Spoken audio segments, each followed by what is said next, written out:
ഹരേ കൃഷ്ണ. എല്ലാ പ്രിയപ്പെട്ട ഭക്തർക്കും എന്നെ വിനീതമായ സാഷ്ടാംഗ പ്രണാമം.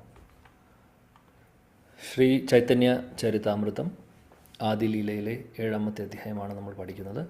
35ാമത്തെ ശ്ലോകം മുതൽ നമ്മൾ നോക്കുന്നു. ഇപ്പോൾ ചൈതന്യ മഹാപ്രഭു സന്യാസം എടുക്കുന്നതിനെക്കുറിച്ചുള്ള കാര്യവും സന്യാസം എന്തുകൊണ്ട് എടുത്തു എന്നുള്ളതുമൊക്കെ നമ്മൾ കഴിഞ്ഞ 2 ക്ലാസ്സുകളിലായിട്ട് ചർച്ച ചെയ്തിരുന്നു. 35ാമത്തെ ശ്ലോകം മുതൽ നോക്കാം. ആദിലീല അധ്യായം 7 ശ്ലോകം 35.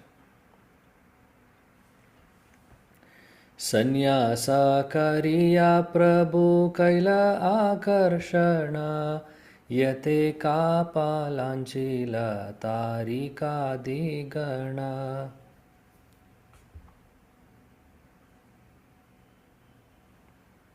ശ്ലോകം. ഹരേ കൃഷ്ണ പ്രഭു. സന്യാസകരിയ പ്രഭു കൈല ആകർഷണ യതേക പാലാനാച്ചീല താർക്കികാദിഗണ. വിവർത്തനം ബൈ ഹിസ് ഡിവൈൻ ഗ്രേസ് അഭയ ചരണാരവിന്ദ ഭക്തി വേദാന്ത സ്വാമി ശ്രീല പ്രഭുപാദ് കി ജയ്. സന്യാസം സ്വീകരിച്ചതിനു ശേഷം ശ്രീ ചൈതന്യ മഹാപ്രഭു കുതർക്കികൾ മുതലായ ഒഴിഞ്ഞു മാറിയിരുന്ന എല്ലാവരുടെയും ശ്രദ്ധയെ ആകർഷിച്ചു. ഹരേ കൃഷ്ണ. ഹരേ കൃഷ്ണ. ഇപ്പോൾ ചൈതന്യ മഹാപ്രഭു സന്യാസം എടുക്കാനുള്ള കാരണം നമ്മൾ ഓൾറെഡി പറഞ്ഞു. കാര്യം അദ്ദേഹത്തെ, അതായത് ഈ ഗൃഹസ്ഥാശ്രമത്തിലിരിക്കുന്ന സമയത്ത് അദ്ദേഹം പ്രചരണം ചെയ്യാൻ നോക്കുന്നു കൃഷ്ണാവബോധത്തെ. പക്ഷേ വേണ്ട രീതിയിൽ ആളുകൾ അത് സ്വീകരിക്കുന്നുണ്ടായിരുന്നില്ല. അപ്പോൾ അതുകൊണ്ട് സന്യാസം എന്ന് പറയുന്ന ആശ്രമത്തിന് ഒരുപാട് പ്രാധാന്യമുണ്ട്. സന്യാസാശ്രമത്തിന് ആളുകൾ റെസ്പെക്റ്റ് ചെയ്യും.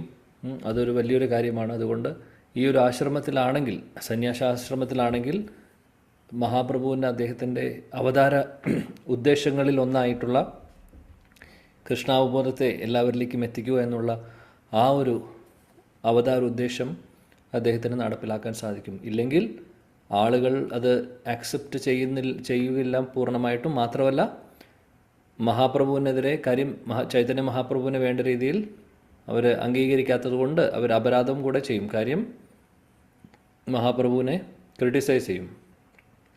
അതും സാധ്യതയുണ്ട്. അപ്പോൾ ഇതെല്ലാം മുൻകൂട്ടി കണ്ടിട്ടാണ് ചൈതന്യ മഹാപ്രഭു സന്യാസം സ്വീകരിക്കുന്നത്. ഇവിടെ പറയുന്നു കുതർക്കികൾ, അതായത് അങ്ങനെയുള്ള കുതർക്കികൾ, അല്ലെങ്കിൽ ശരിയായിട്ടുള്ള ഒന്നും മനസ്സിലാക്കാത്തവർ, അല്ലെങ്കിൽ എല്ലാത്തിനും എതിര് പറയുന്ന ആളുകൾ, അതേപോലെ താരകിക എന്ന് പറഞ്ഞ ഈ ലോജീഷ്യൻസ് ഒക്കെ ഉണ്ട്, ലോജീഷ്യൻസ്, അങ്ങനെയുള്ളവരൊക്കെ ആ മഹാപ്രഭുവിനെ അക്സെപ്റ്റ് ചെയ്ത് തുടങ്ങി സന്യാസം എടുത്തതിന് ശേഷം. പിന്നീട് അദ്ദേഹം പറയുമ്പോൾ ഇപ്പോൾ ഒന്ന് ആലോചിച്ച് നോക്കൂ. പ്രകാശാനന്ദ സരസ്വതിയെക്കുറിച്ച് നമ്മൾ കഴിഞ്ഞ 2 ക്ലാസ് മുമ്പ് പറഞ്ഞിരുന്നു. പ്രകാശാനന്ദ സരസ്വതിയും 60,000-70,000 അദ്ദേഹത്തിൻ്റെ ശിഷ്യരും മഹാപ്രഭുവിനെ ശരണം പ്രാപിക്കുന്നു അവസാനം. മായാവാദികളായിരുന്ന അവർ, അല്ലേ? കാരണം ആ ഒരു ചൈതന്യ മഹാപ്രഭുവിൻ്റെ ആശ്രമത്തിൽ, അവിടെ ചൈതന്യ മഹാപ്രഭു സന്യാസി ആയതുകൊണ്ട്, സന്യാസി ആശ്രമത്തിൽ ഉള്ളതുകൊണ്ട് ആക്ച്വലി പ്രകാശാനന്ദ സരസ്വതിയെ ആകർഷിപ്പിച്ചത് മഹാപ്രഭുവിലേക്ക്. അദ്ദേഹം സാധാരണ ഒരു ഗൃഹസ്ഥയിലിരിക്കുന്ന ഒരാളാണെങ്കിൽ ഒരുപക്ഷെ പ്രകാശാനന്ദ സരസ്വതി അദ്ദേഹത്തെ സഭയിലേക്ക് പോലും ക്ഷണിക്കില്ലായിരുന്നു. അപ്പോൾ അതൊരു വ്യത്യാസമുണ്ട്. അപ്പോൾ അതാണ് പറയുന്നത് മഹാപ്രഭുവിൻ്റെ ഉദ്ദേശം. കാര്യം സന്യാസാശ്രമം എല്ലാവരും ഒരേപോലെ റെസ്പെക്റ്റ് ചെയ്യുന്നതാണ്. അതുകൊണ്ട് ആണ് അദ്ദേഹം ഈ ഒരു കാര്യം ചെയ്യുന്നത്. ചൈതന്യ മഹാപ്രഭുവിന് അത് ചെയ്യേണ്ട ആവശ്യമില്ല. നമുക്കറിയാം, നമ്മൾ കഴിഞ്ഞ ക്ലാസ്സിൽ പറഞ്ഞിരുന്നു ചൈതന്യ മഹാപ്രഭു ദീക്ഷ എടുക്കുന്നത് എങ്ങനെയാണെന്നുള്ളത്. ദീക്ഷ കൊടുക്കുന്ന ഗുരുവിന് അങ്ങോട്ട് പറഞ്ഞു കൊടുക്കുന്നു മന്ത്രം, പിന്നീട് അതേ മന്ത്രം തന്നെ ഇങ്ങോട്ട് കേൾക്കുന്നു. അങ്ങനെയാണ് അദ്ദേഹത്തിൻ്റെ ദീക്ഷകൾ നടക്കുന്നത്. പരമദിവ്യോത്തമ പുരുഷൻ കൃഷ്ണൻ, അവതാരി പുരുഷനായിട്ടുള്ള ചൈതന്യ മഹാപ്രഭുവിന് അതിൻ്റെ ദീക്ഷയുടെ ആവശ്യം വരുന്നില്ല. പക്ഷെ എന്നാലും നമ്മളെ പഠിപ്പിക്കുന്നു, ശിഖായേ ശരണാഗതി എല്ലാം പഠിപ്പിക്കുന്നു. വൈഷ്ണവ സദാചാരം, അല്ലെങ്കിൽ ശരണാഗതി, അല്ലെങ്കിൽ നമ്മൾ എങ്ങനെയാണ് ഭക്തി സേവനങ്ങൾ ചെയ്യേണ്ടത്, ഇതെല്ലാം ചൈതന്യ മഹാപ്രഭു നമ്മളെ പഠിപ്പിച്ചു തരുവാണ് ചെയ്യുന്നത്. അതിനു വേണ്ടി അദ്ദേഹം പല കാര്യങ്ങളും ചെയ്യുന്നു. യദ് ആചരതി ശ്രേഷ്ഠസ് തത്തത് ഏവേദരോചന. ഭഗവാൻ കൃഷ്ണൻ ഭഗവത്ഗീതയിൽ പറയുന്നുണ്ട്, എന്താണോ വരിഷ്ഠരായിട്ടുള്ളവർ ആചരിക്കുന്നത് ആ കാര്യം ഫോളോ ചെയ്യാൻ ആളുകളുണ്ടാവും. അതുകൊണ്ട് കൃഷ്ണനും അർജുനനോട് പറയുന്നുണ്ട്, ഞാനും ഇതൊന്നും ചെയ്യേണ്ട ആവശ്യം എനിക്കില്ല. അദ്ദേഹം ക്ഷത്രിയ കുടുംബത്തിൽ വരുന്നു, ആവിർഭവിക്കുന്നു. അതിനുശേഷം കുരുക്ഷേത്ര യുദ്ധകളത്തിലും കൃഷ്ണൻ കൂടെയുണ്ട്. അതല്ലാതെ ദ്വാരകയിലും അദ്ദേഹം ഭരിച്ചിരുന്നു. പല കാര്യങ്ങളും ചെയ്തിരുന്നു. ഒരു ക്ഷത്രിയൻ ചെയ്യേണ്ടതായിട്ടുള്ള രാജ്യസംരക്ഷണവും പ്രജകളെ സംരക്ഷിക്കലും ഇങ്ങനെ കുറേ കാര്യങ്ങൾ അദ്ദേഹം ചെയ്തു. അപ്പോൾ അവിടെ കൃഷ്ണൻ പറയുന്നത് എന്താണെന്ന് വെച്ചാൽ മറ്റുള്ളവർക്കൊരു ഉദാഹരണമാവാൻ വേണ്ടി മാത്രമാണ്. കാര്യം അദ്ദേഹം ഒരു സ്റ്റാൻഡേർഡ് സെറ്റ് ചെയ്യുന്നു. എന്നിട്ട് അവിടെ പറയുന്നുണ്ട് യദ്യതാചാര്യ ശ്രേഷ്ഠ. അവിടെ ശ്രീലപ്രഭുപാദ് ഈവൻ ഭഗവാനും പറയുന്നുണ്ട്. ജനക മഹാരാജാവ്, നമ്മുടെ ശ്രീരാമചന്ദ്ര ഭഗവാന്റെ സീതാദേവിയുടെ അച്ഛൻ ജനക മഹാരാജാവും അദ്ദേഹം വരിഷ്ഠനായിട്ടുള്ള ഭക്തനായിരുന്നു. പക്ഷേ അദ്ദേഹം എല്ലാം ഈ പ്രിൻസിപ്പിൾസ് എല്ലാം, ക്ഷത്രിയരുടെ പ്രിൻസിപ്പിൾസ് എല്ലാം ഫോളോ ചെയ്തിരുന്നു. കാരണം മറ്റുള്ളവർക്ക് ഒരു എക്സാമ്പിൾ ആവാൻ വേണ്ടി, ഉദാഹരണമാവാൻ വേണ്ടി. അതേപോലെ ചൈതന്യ മഹാപ്രഭു അദ്ദേഹത്തിൻ്റെ ലീലകളിലൂടെ ആചരിച്ച് കാണിച്ചു തരുവാണ് എങ്ങനെയായിരിക്കണം ഭക്തി എന്നുള്ളത്. അതാണ് മഹാപ്രഭു പഠിപ്പിക്കുന്നത്. ഓക്കെ, അടുത്ത ശ്ലോകം. പടൂയ പാഷണ്ഡി കർമ്മി നിന്ദകാദിയത താര ആസി പ്രഭു പായ ഹായ അവനത. ഹരേ കൃഷ്ണ. ശ്ലോകം 36. പാടൂയ പാഷണ്ഡി കർമ്മി നിന്ദകാദിയത താര ആസി പ്രഭു പായ ഹായ അവനത. വിവർത്തനം എസി ഭക്തി വേദാന്ത സ്വാമി ശ്രീലപ്രഭുപാദ് കി ജയ്. ഇപ്രകാരം ഊഹാപോഹക്കാരായ വിദ്യാർത്ഥികൾ, അവിശ്വാസികൾ, കാമ്യകർമ്മികൾ, നിന്ദകർ എന്നിങ്ങനെ എല്ലാവരും ഭഗവാന്റെ പാതാരവിന്ദങ്ങളിൽ ശരണം പ്രാപിക്കുവാനായി വന്നു. ഹരേ കൃഷ്ണ.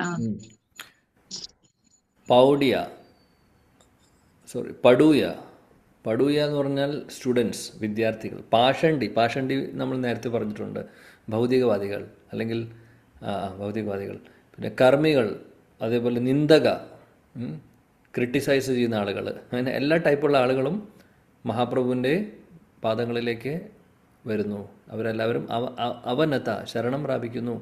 ചൈതന്യ മഹാപ്രഭുവിൻ്റെ ശരണം പ്രാപിക്കുന്നവരൊക്കെ ഈ ഒരു ആശ്രമത്തിന് ശേഷമാണ്, ഈ ഒരു ആശ്രമം എടുത്തതിന് ശേഷമാണ് ഇതെല്ലാം നടക്കുന്നതെന്ന് പറയുന്നു. 37. അപരാധ ക്ഷമയില ഡുബില പ്രേമജലെ കേബ എഡായി ബേ പ്രഭുര പ്രേമ മഹാജലെ. ഹരേ കൃഷ്ണ പ്രഭുജി. ശ്ലോകം 37. അപരാധ ക്ഷമായില ഡുബില പ്രേമ ജലെ കേബ എഡായി ബേ പ്രഭുര പ്രേമ മഹാജാലേ. വിവർത്തനം ഭാവാർത്ഥം ശ്രീലപ്രഭുപാദ് കി ജയ്.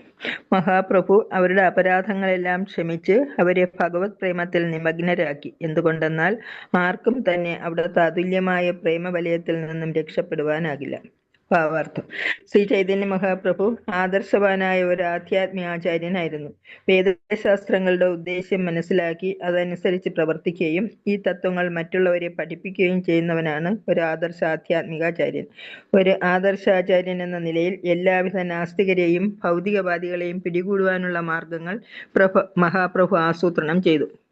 ജനങ്ങളെ കൃഷ്ണാവബോധത്തിലേക്ക് കൊണ്ടുവരണമെന്ന ലക്ഷ്യത്തോടെ ആത്മീയ പ്രസ്ഥാനം പ്രചരിപ്പിക്കുവാനായി ഓരോ ആചാര്യനും ഓരോ പ്രത്യേക മാർഗം അവലംബിക്കുന്നു. ഒരാചാര്യൻ സ്വീകരിക്കുന്ന രീതിയിൽ നിന്നും വ്യത്യസ്തമായിരിക്കും മറ്റൊരാചാര്യന്റെ രീതിയെങ്കിലും ആത്യന്തിക ലക്ഷ്യം അവഗണിക്കപ്പെടുകയില്ല. ശ്രീല രൂപഗോസ്വാമി ഇപ്രകാരം ഉപദേശിക്കുന്നു. തസ്മാത് കേനാപി ഉപായേന മന കൃഷ്ണേ നിവേശയേത് സർവേ വിധി നിഷേധാസ്യൂർ ഏതയോർ ഏവ കിങ്കരാഹ. ജനങ്ങളെ എപ്രകാരമെങ്കിലും കൃഷ്ണാവബോധത്തിലേക്ക് കൊണ്ടുവരുന്നതിനുള്ള ഉപായം ഒരാചാര്യൻ കണ്ടുപിടിക്കേണ്ടതാണ്. ആദ്യം അവർ കൃഷ്ണാവബോധം കൈക്കൊണ്ട ശേഷം നിയമനിബന്ധനകൾ ക്രമേണ അവതരിപ്പിച്ചാൽ മതി. ചൈതന്യ മഹാപ്രഭുവിന്റെ ഈ നയമാണ് കൃഷ്ണാവബോധ പ്രസ്ഥാനത്തിൽ നാം പിന്തുടരുന്നത്. ഉദാഹരണമായി പാശ്ചാത്യ നാടുകളിൽ സ്ത്രീ പുരുഷന്മാർ സ്വതന്ത്രമായി ഇടപഴകുന്നതിനാൽ അവരെ കൃഷ്ണാവബോധത്തിലേക്ക് കൊണ്ടുവരുന്നതിനായി അവരുടെ ശീലങ്ങൾക്കനുസരിച്ചുള്ള പ്രത്യേക പരിഗണനകൾ നൽകേണ്ടതുണ്ട്. അവരെ ഭക്തിയുത സേവനത്തിലേക്ക് കൊണ്ടുവരുന്നതിന് ഒരു മാർഗം ആചാര്യൻ ആവിഷ്കരിക്കേണ്ടതാണ്. അതിനാൽ ഞാനൊരു സന്യാസിയായിരുന്നിട്ട് പോലും ചില സമയങ്ങളിൽ ഈ യുവതീ-യുവാക്കളുടെ വിവാഹം നടത്തുന്നതിൽ പങ്കുവഹിക്കാറുണ്ട്. വാസ്തവത്തിൽ സ്വന്തം ശിഷ്യന്മാരുടെ വിവാഹം നടത്തുന്നതിൽ ഒരു സന്യാസിയും വ്യക്തിപരമായി ഇടപെട്ടതായി സന്യാസത്തിന്റെ ചരിത്രത്തിൽ തന്നെയില്ല. ഹരേ കൃഷ്ണ പ്രഭുജി. ഹരേ കൃഷ്ണ. ശ്രീലപ്രഭുപാദ് അദ്ദേഹത്തിൻ്റെ കാര്യങ്ങൾ പറയുന്നു, അദ്ദേഹത്തിൻ്റെ ഹൃദയത്തിലുള്ളത് പറയുകയാണ്. ശ്രീ ചൈതന്യ മഹാപ്രഭു പാഷണ്ഡികൾ, അഭക്തർ, നിന്ദിക്കുന്നവർ, എല്ലാവരോടും ക്ഷമിക്കുന്നു. അതാണ് പറയുന്നത് മഹാപ്രഭു പറയുന്നു. ചൈതന്യ മഹാപ്രഭു എല്ലാവരോടും ക്ഷമിക്കുന്നു. അവർ ശ്രീല കൃഷ്ണദാസ് കവിരാജ് ഗോസ്വാമി പറയുന്ന അതാണ്. ഒരു പ്രാവശ്യം മഹാപ്രഭുവിൻ്റെ അടുത്ത് വന്നു കഴിഞ്ഞാൽ മഹാപ്രഭുവിൻ്റെ ഒരു ഒരു ഒരു ഒരു അടുത്തുകൂടെ പോയാൽ മതി, ആകർഷിക്കൂ, മാഗ്നറ്റ് പോലെ. പിന്നീട് അവരൊരിക്കലും വിട്ടുപോയില്ല. കാര്യം ചൈതന്യ മഹാപ്രഭു അവരെ കൃഷ്ണപ്രേമത്തിൽ മുക്കുന്നു. കൃഷ്ണപ്രേമമാവുന്ന മഹാസാഗരത്തിൽ അവരെ മുക്കുകയാണ് ചെയ്യുന്നത്. പിന്നെ ആർക്ക് രക്ഷപ്പെടാൻ പറ്റും? രക്ഷപ്പെടാന്ന് പറഞ്ഞാൽ ആരും പോവില്ല. ചൈതന്യ മഹാപ്രഭുവിൻ്റെ തൃപ്പാദങ്ങൾ മുറുക്കെ പിടിച്ചുകൊണ്ട് തന്നെ ഇരിക്കും. അതാണ് ചൈതന്യ മഹാപ്രഭുവിൻ്റെ മഹാകൃപ. അതാണ് ഇവിടെ ശ്രീലകൃഷ്ണദാസ് കവിരാജ് ഗോസ്വാമി വളരെ മനോഹരമായിട്ട് ഇവിടെ പറയുന്നത്. മഹാപ്രഭു അവരെ ഡൂബില, എവിടെ? പ്രേമജലെ, പ്രേമജലത്തിൽ അവരെ മുക്കും. ഹരിപോൽ. ശിലപ്രഭുപാദ് ഭാവാർത്ഥത്തിൽ പറയുന്നു, ചൈതന്യ മഹാപ്രഭു നല്ലൊരു, അതായത് ആചാര്യനെ പോലെ തന്നെയായിരുന്നു അദ്ദേഹത്തിൻ്റെ ലീലയിൽ നമുക്ക് കാണിച്ചു തരുന്നത്. ശരിക്കും ഒരു ആചാര്യൻ എങ്ങനെയായിരിക്കണം എന്നുള്ളത് ചൈതന്യ മഹാപ്രഭു നമുക്ക് കാണിച്ചു തരുന്നു. മഹാപ്രഭു ആചാര്യൻ എങ്ങനെയായിരിക്കണം എന്ന് കാണിച്ചു തരുന്നുണ്ട്. അതേപോലെ ഭക്തർ എങ്ങനെയായിരിക്കണം, ഭക്തിയിൽ എങ്ങനെയായിരിക്കണം എന്ന് കാണിച്ചു തരുന്നുണ്ട്. ഒരുപാട് കാര്യങ്ങൾ മഹാപ്രഭു ശരണാഗതി എന്താണെന്ന് കാണിച്ചു തരുന്നുണ്ട്. എല്ലാ മേഖലയിലും മഹാപ്രഭു നമ്മളെ പഠിപ്പിക്കുന്നുണ്ട്, എല്ലാ കാര്യങ്ങളും പഠിപ്പിക്കുന്നു. ഇതെല്ലാം അതുകൊണ്ട് ചൈതന്യ മഹാപ്രഭുവിൻ്റെ അവതാരം ഒരുപാട് സ്പെഷ്യലാണ്. ഇതുപോലൊരു അവതാരമില്ല. ഭഗവാൻ കൃഷ്ണൻ പോലും ചെയ്യാത്തതായിട്ടുള്ള ഒരുപാട് കാര്യങ്ങൾ ചൈതന്യ മഹാപ്രഭു ചെയ്തു. കൃഷ്ണൻ ഭക്തഭാവത്തിലല്ല വന്നിട്ടുള്ളത്. ഒരു ഭക്തൻ്റെ ഭാവം എങ്ങനെയായിരിക്കണം എന്നുള്ളത് കൃഷ്ണൻ പറഞ്ഞു തന്നിട്ടില്ല, കൃഷ്ണൻ്റെ ലീലകളിൽ കാണില്ല. കാര്യം അദ്ദേഹം ഭഗവാന്റെ ഭാവത്തിലാണ് എപ്പോഴും. എന്നാൽ വൃന്ദാവനത്തിലുള്ള സമയത്ത് അദ്ദേഹം അതെല്ലാം മറക്കുന്നു എന്നുള്ളത് ശരിയാണ്. പക്ഷേ അവതാരം എടുത്തു വരുമ്പോൾ അദ്ദേഹം പല ലീലകളും ചെയ്യുന്നുണ്ട്. വൃന്ദാവന ലീലകൾ മാത്രമല്ല ചെയ്തിട്ടുള്ളൂ. വൃന്ദാവന ലീലകൾ ഇവിടെ വന്നപ്പോൾ 10 വർഷമേ ചെയ്തിട്ടുള്ളൂ. അതിനുശേഷം പിന്നീട് അദ്ദേഹം മഥുരയിൽ പോകുന്നു. അതിനുശേഷം പിന്നെ ദ്വാരകയിലായിരുന്നു. കൂടുതൽ സമയം അപ്പോൾ പുറത്തായിരുന്നു വൃന്ദാവനത്തിലെ. ആ സമയത്തൊക്കെ അദ്ദേഹം രാജാവിനെ പോലെ ക്ഷത്രിയൻ എങ്ങനെയാണോ അങ്ങനെയായിരുന്നു അദ്ദേഹം ഫോളോ ചെയ്തിരുന്നത്. മാത്രമല്ല അവിടെ ഭഗവാനാണെന്ന് അറിയുന്നവരും കുറേ പേരുണ്ടായിരുന്നു. ഭക്തൻ്റെ ഭാവത്തിലല്ല. എന്നാൽ ചൈതന്യ മഹാപ്രഭു വരുന്നത് ശ്രീമതി രാധാറാണിയുടെ ഭാവത്തിലാണ്, ഭക്തഭാവത്തിലാണ്. ഭക്താവതാരം ആണ്. ഭക്താവതാരമാണ് ചൈതന്യം. അത് ഭക്തരുടെ ഭാവത്തിൽ വരുമ്പോൾ വന്നുകൊണ്ട് നമ്മളെ പഠിപ്പിക്കുന്നു എങ്ങനെയായിരിക്കണം എന്നുള്ളത്. അപ്പോൾ കൃഷ്ണൻ ഭക്തരുടെ ഭാവത്തിൽ വന്ന് പഠിപ്പിക്കുകയാണ്, ഇങ്ങനെയാണ് ഭക്തി ചെയ്യേണ്ടത്. ഹരേ കൃഷ്ണ. അതിൽ വെച്ച് രാധാറാണിയുടെ ആ ഒരു ഭക്തിയാണ് നമുക്ക് കാണിച്ചു തരുന്നത്. കാര്യം രാധാറാണിക്ക് അപ്പുറത്ത് വേറെ ആരുമില്ല. രാധാറാണിയാണ് ഭക്തിയുടെ പാതയിൽ, ഭക്തിയുടെ കാര്യത്തിൽ ഏറ്റവും ടോപ്പിലിരിക്കുന്നത്. അപ്പോൾ അതിനപ്പുറത്ത് ആരുമില്ല. അപ്പോൾ ഏറ്റവും നല്ല ഭക്തയുടെ ഹൃദയം അല്ലെങ്കിൽ ആ ഒരു ഭാവത്തിലാണ് ചൈതന്യ കൃഷ്ണൻ വരുന്നത്. എന്നിട്ട് നമ്മളെ കാണിച്ചു തരുന്നു, കഹാ മോര പ്രാണനാഥ മുരളീവദൻ, കഹാ കറോ കഹാ പാവും വ്രജേന്ദ്ര നന്ദൻ എന്നൊക്കെ പറഞ്ഞ് മഹാപ്രഭു കരഞ്ഞ് ഓടുമായിരുന്നു ജഗന്നാഥ്പുരിയിൽ. കൃഷ്ണനെ വിരഹത്തിൽ കഹാ പാവും കഹാ കറു, ഞാൻ എന്ത് ചെയ്യണം, ഞാൻ എവിടെ പോകണം, ഓ എൻ്റെ പ്രാണനാഥൻ മുരളീവദൻ കൃഷ്ണ എവിടെയാണ് അങ്ങ്? പ്രേമധന വിനാവ്യർത്ഥ ദരിദ്ര ജീവൻ ദാസകോരെ വേദനമോർ പായേ പ്രേമധൻ. ചൈതന്യ മഹാപ്രഭു കരഞ്ഞുകൊണ്ട് ജഗന്നാഥ്പുരിയിൽ അങ്ങനെ ഓടി നടക്കുന്നു. കഹ മോറ പ്രാണനാഥ്. അതുപോലെ തന്നെ പ്രേമധന വിന വ്യർത്ഥ. ഈ പ്രേമമില്ലാതെ, ഏത് പ്രേമം? കൃഷ്ണപ്രേമമില്ലാതെ വിന വ്യർത്ഥ ജീവൻ എന്ന് പറഞ്ഞാൽ വെറുതെ പാഴാക്കി കളയുവാണ്. ഈ ദാസൻ്റെ ഒരേ ഒരു നിവേദനം ഇത് മാത്രമേ ഉള്ളൂ. ദാസക്കൊരേ വേദനമോറ പായ പ്രേമധൻ. ഓ കൃഷ്ണ, എൻ്റെ ഒരേ ഒരു ആഗ്രഹം ഇത് മാത്രമേ ഉള്ളൂ. ഓ കൃഷ്ണ, ആ പ്രേമം, ആ കൃഷ്ണപ്രേമം അല്ലെങ്കിൽ ആ പരിശുദ്ധ ഭക്തി എനിക്ക് തന്നാലും. ഇതായിരുന്നു മഹാപ്രഭുവിൻ്റെ പ്രാർത്ഥന, മഹാപ്രഭുവിൻ്റെ ഭാവം. അപ്പോൾ ഒരു ഭക്തർ എങ്ങനെയായിരിക്കണം എന്നുള്ളത് അദ്ദേഹം നമ്മളെ കാണിച്ചു തരുവാണ്. അപ്പോൾ അതുകൊണ്ട് നോക്കുമ്പോൾ ആചാര്യൻ, പെർഫെക്റ്റ് ആയിട്ടുള്ള ആചാര്യനാണ് ചൈതന്യ മഹാപ്രഭു. അതാണ് ഇവിടെ ശിലപ്രഭുപാദും പറയുന്ന കാര്യം. ഇവിടെ മഹാപ്രഭു പാഷണ്ഡികൾ, നിരീശ്വരവാദികൾ, ഭൗതികവാദികൾ, മായാവാദികൾ അങ്ങനെയുള്ള ആളുകളെ പോലും ഭക്തിമാർഗത്തിലേക്ക് കൊണ്ടുവരാൻ വേണ്ടി പല പല രീതിയിലുള്ള ഉപായങ്ങൾ അദ്ദേഹം സ്വീകരിച്ചിരുന്നു. പല മെത്തേഡുകളാണ് സ്വീകരിച്ചിരുന്നത്.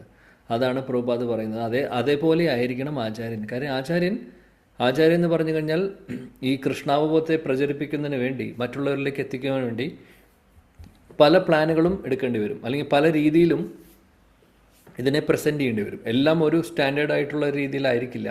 അതിന് കുറച്ച് മാറ്റങ്ങളൊക്കെ വരുത്തി സമയവും അത് പ്രഭുപാദ് എപ്പോഴും പറയുന്ന പോലെ ടൈം, പ്ലേസ്, സർക്കംസ്റ്റൻസ് അനുസരിച്ച്, അതായത് സമയവും അതേപോലെ തന്നെ സാഹചര്യവും സ്ഥലവും ഒക്കെ അനുസരിച്ച് ചില കാര്യങ്ങൾ തത്വങ്ങളിൽ നിന്ന് മാറാതെ, പ്രിൻസിപ്പിൾസിൽ നിന്ന് മാറാതെ, പക്ഷെ അത് പ്രസൻറ്റ് ചെയ്യുന്ന രീതി വ്യത്യാസമുണ്ടാവും. അതാണ് ഇവിടെ പറയുന്നത്. അങ്ങനെ ആയിരിക്കണം ഒരു ആചാര്യൻ എന്നുള്ളത്. ഇപ്പോൾ ചൈതന്യ മഹാപ്രഭു അത് കാണിച്ചു തന്നു അദ്ദേഹത്തിൻ്റെ ലീലകളിലൂടെ. നമ്മുടെ പ്രഭുപാദും അത് തന്നെയാണ് ചെയ്തിട്ടുള്ളത്. നമ്മുടെ പ്രഭുപാദും മറ്റുള്ള ആചാര്യന്മാരെല്ലാവരും തന്നെ. ഇവിടെ ശ്രീല രൂപഗോസ്വാമിയുടെ ശ്ലോകം ഇവിടെ പറയുന്നുണ്ട്. തസ്മാത് കേനാപി ഉപായേന കൃഷ്ണേ നിവേശയത് സർവവിധി നിഷേധാസ്യൂർ ഏതയോർ ഏവ കിങ്കര.